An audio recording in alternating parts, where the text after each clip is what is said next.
Bonjour, et moi je m'appelle Christophe Guillot. En fait, je suis directeur de production au sein de Territoire Imaginaire. Territoire Imaginaire, c'est une association qui a 11 ans, depuis le 12 juillet 2023. C'est une association qui a été créée par des personnes qui avaient pour volonté de mettre en valeur le patrimoine et plus particulièrement les paysages au bord de l'eau. Avec une singularité, c'est de travailler sur la connaissance, s'en inspirer, et dans le but aussi d'avoir des représentations artistiques et travailler autour de l'imaginaire, d'où le nom de Territoire Imaginaire. Alors, Territoire Imaginaire, en fait, c'est une association qui organise des événements. Comme je disais, nous on met en valeur les paysages, le patrimoine au travers de festivals. On a aussi une singularité, c'est qu'on crée aussi des installations scénographiques plastiques. On joue beaucoup sur la lumière, parce qu'on s'exprime beaucoup la nuit. Et l'idée, c'est de magnifier des patrimoines, des paysages, comme je vous parlais tout à l'heure des pêcheries au carrelet. Donc on a des installations scénographiques qui permettent de les valoriser. Mais on a aussi, dans le cadre de balades la nuit, des possibilités de rencontrer des installations qui nous questionnent, qui sont à la fois, comme je disais, belles, mais interrogatives, avec des propositions sonores immersives. Enfin, voilà, on travaille sur ce type de propositions.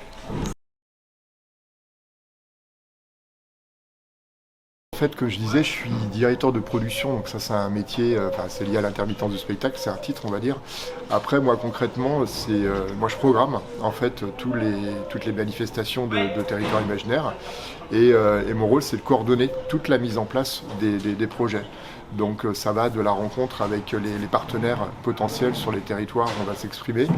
Et puis après, il y a toutes les artistes qui vont venir, qu'il faut que moi je contacte aussi, il faut que j'aille voir ces spectacles aussi auparavant pour savoir s'ils sont bien adaptés par rapport à moi ce que j'imagine dans ma programmation, par rapport au public et au lieu. Et tous ces projets, en fait, il faut les mettre en place et je ne suis pas tout seul à le faire.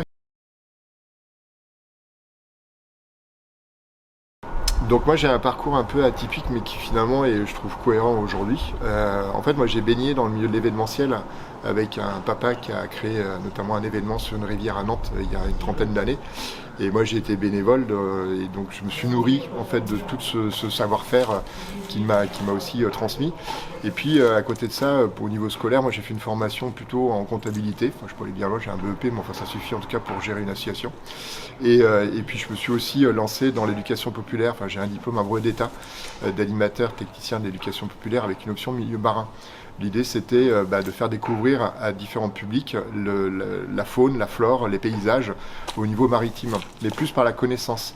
Et en fait, il se trouve que dans mon parcours, je me suis retrouvé à travailler dans les musées, alors que j'avais jamais mis les pieds, enfin pas trop, en tout cas dans les musées, c'était pas forcément ma sensibilité. Et je me suis retrouvé à travailler au château des Ducs de Bretagne à Nantes sur une grosse exposition qui s'appelait Les Anneaux de la Mémoire. Et j'étais l'assistant du commissaire d'exposition, je ne sais pas ce que ça veut dire d'ailleurs, un commissaire d'expo, et j'ai appris. Et voilà, on m'a orienté sur le volet pédagogique, justement comment accueillir le public et comment faire de la médiation pour lui faire découvrir des collections.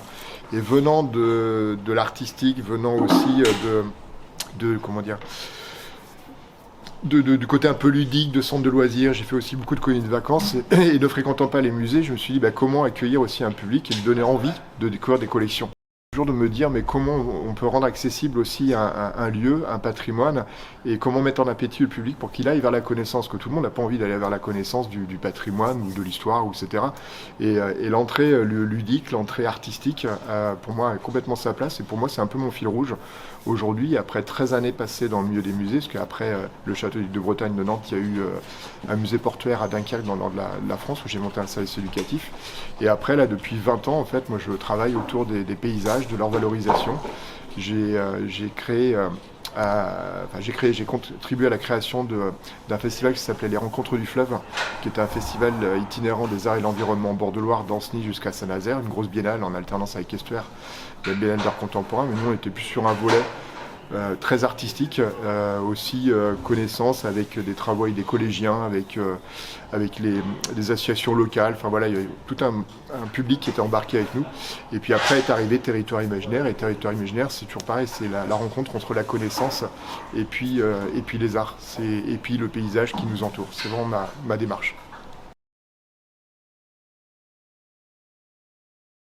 C'est un métier qui demande beaucoup de disponibilité parce qu'on n'est pas sur des créneaux à travailler de 9h à 17h tous les jours.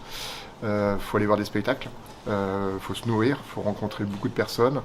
Comme je disais, nous on travaille sur plusieurs régions, donc il faut aussi se déplacer. Il faut aller découvrir ces paysages, découvrir les partenaires aussi, hein.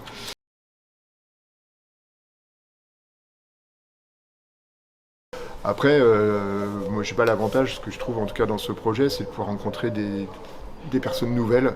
Enfin, je sais pas, il y a quelque chose qui est hyper fort humainement, en tout cas, dans la mise en place de ces projets, que ce soit avec l'équipe de professionnels, en amont, avec les partenaires locaux qui nous font confiance lorsqu'ils nous accueillent, et puis cette rencontre aussi avec le public qu'on observe quand ça joue, de voir aussi comment ils se comportent, de voir des sourires, de voir des émotions.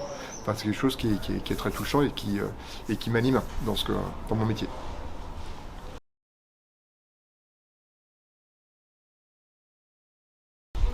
Mes interlocuteurs habituels, en fait, moi je travaille avec des dizaines d'interlocuteurs, donc il y a beaucoup d'interlocuteurs de collectivités qui nous accueillent sur des territoires. Beaucoup de partenaires aussi financiers avec qui on entretient des relations aussi pour leur expliquer notre travail pour qu'ils puissent être convergés avec leur politique et montrer qu'il y a un intérêt à nous soutenir. Ça c'est important. Après mes interlocuteurs, c'est beaucoup comme je disais, milieu artistique, les institutions aussi. Parce que moi j'apporte pas la connaissance au public, c'est aussi des institutions, des associations que je mobilise et qui eux vont justement pouvoir s'exprimer face au public. Moi je complète par une programmation artistique. Donc c'est l'alchimie des deux. Donc c'est des dizaines, en tout cas des dizaines d'acteurs que je rencontre. Donc c'est plein d'interlocuteurs. Et puis après on travaille aussi, parce qu'il faut relayer l'information, comme je disais tout à l'heure.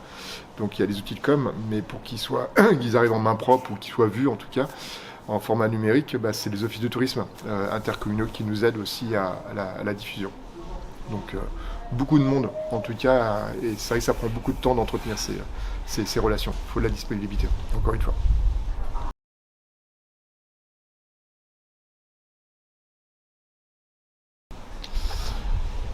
Quelle qualité il faut avoir? Faut être patient. Faut être patient. Faut avoir un cerveau qui est capable de switcher d'un point à un autre parce que on ne travaille pas sur un projet précis sur une journée. On peut être à la fois sur le projet du Finistère et le projet de Bordeaux comme le projet de la Barre de Mont.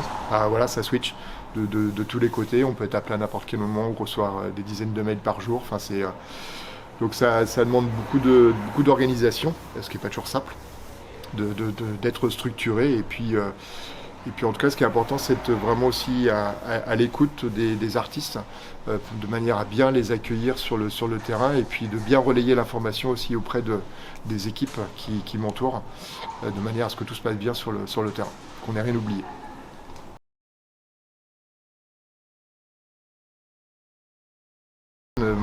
En fait, moi j'ai toujours été curieux, en tout cas de nature. Et donc moi ma formation était de faire découvrir aussi des paysages, du patrimoine plutôt en extérieur, par la pédagogie, mais aussi quand on était en mode classe de mer, colonie de vacances, il y avait aussi tout un côté quand même ludique qui était là, et puis le fait de travailler des enfants.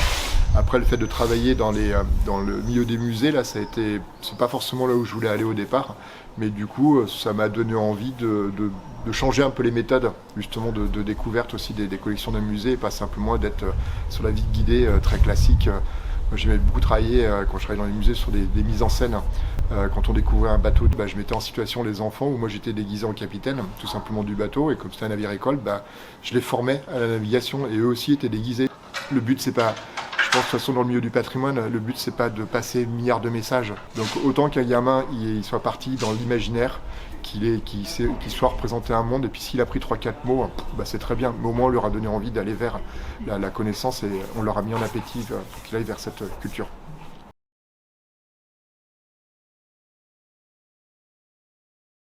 Donc on est bien sur la carte Jeune Pro. Nous, notre objectif, de toute façon, c'est de transmettre.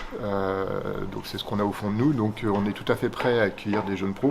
Plutôt en collectif, ça sera plus simple si on arrive à définir un temps. Et puis on transmettra tout ce que l'on peut transmettre pour enrichir la connaissance des jeunes.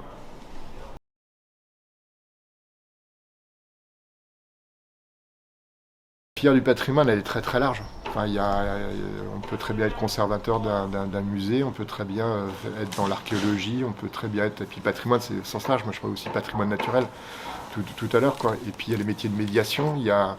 Donc c'est toute une diversité. Donc, je sais pas déjà essayer de comprendre comment tout ça s'est un peu organisé. Et puis après, c'est peut-être aussi par des stages, par des rencontres aussi avec ces acteurs du patrimoine que on arrive à retrouver plus sa place.